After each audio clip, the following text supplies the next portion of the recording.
भाग एक रहस्यमय शुरुआत। रात के गहराते सन्नाटे के बीच आर्यन अपने लैपटॉप पर काम कर रहा था। वह एक फ्रीलांसर था और देर रात तक प्रोजेक्ट्स पर काम करना उसकी आदत बन चुकी थी। उसके ईमेल पर एक नोटिफिकेशन आया। यह एक अनजान मेल था जिसका विषय था, तुम्हारी किस्मत तुम्हारे हाथ में है। आर्यन ने पहले इसे नजरअंदाज किया, लेकिन उत्सुकता के चलते मेल खोल ही लिया। मेल में सिर्फ एक लाइन लिखी थी, यह लिंक मत खोलना वरना तुम अपनी दुनिया खो दोगे। नीचे एक हाइपरलिंक था। आर्यन इसे किसी स्पैम या मजाक समझकर मुस्कुरा दिया, लेकिन उसका दिल उसे बार बार कह रहा था कि वह लिंक खोलकर देखे। आखिरकार उसने जिज्ञासा के आगे हार मान ली और लिंक पर क्लिक कर दिया। जैसे ही उसने लिंक पर क्लिक किया, स्क्रीन अचानक ब्लैक हो गई। कुछ क्षण बाद स्क्रीन पर एक अजीब सी वीडियो चलने लगी। वीडियो में एक पुराना खंडहर जैसा घर दिख रहा था। घर के बाहर बारिश हो रही थी और भीतर से किसी के रोने की आवाज आ रही थी।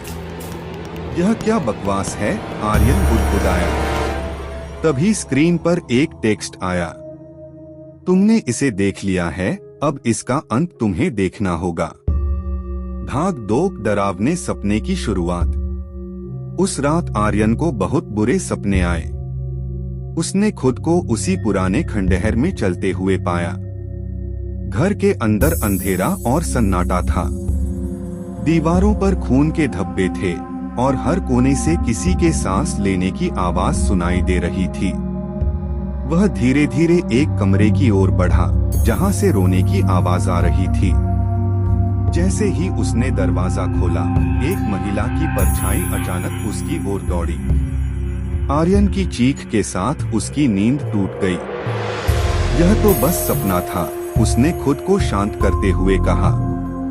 लेकिन जब उसने अपने फोन को देखा तो उसमें वही खंडहर और परछाई की तस्वीरें थीं जो उसने सपने में देखी थीं। भाग 3 दोस्तों की चेतावनी। आर्यन ने अपनी इस घटना को अपने दोस्तों के साथ साझा किया।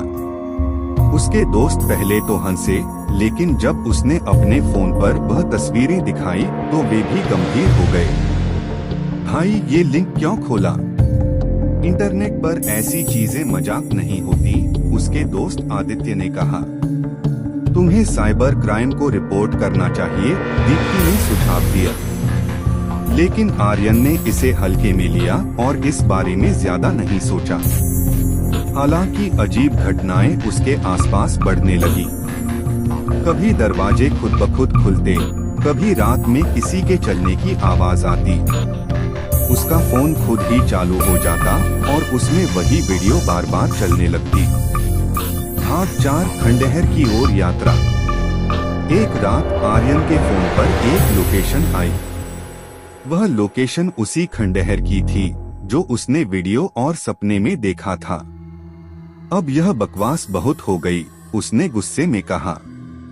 आर्यन ने तय किया कि वह खुद उस जगह जाएगा और पता लगाएगा कि यह सब क्या हो रहा है।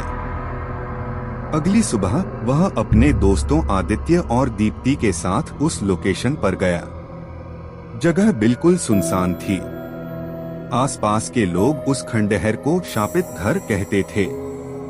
जब वे घर के अंदर गए तो दीवारों पर उन्हीं खून के धब्बों को देखकर आर्यन का दिल जोर से धड़कने लगा। यह वही घर था जिसे उसने सपने में देखा था। भाग 5 अतीत का रहस्य। घर के अंदर उन्हें एक पुरानी डायरी मिली।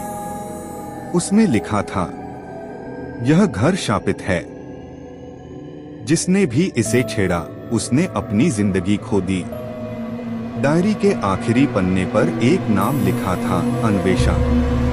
आर्यन को याद आया कि वीडियो में जो परछाई थी वह एक महिला की थी। क्या वह अन्वेषा हो सकती है? तभी घर में तेज हवा चलने लगी।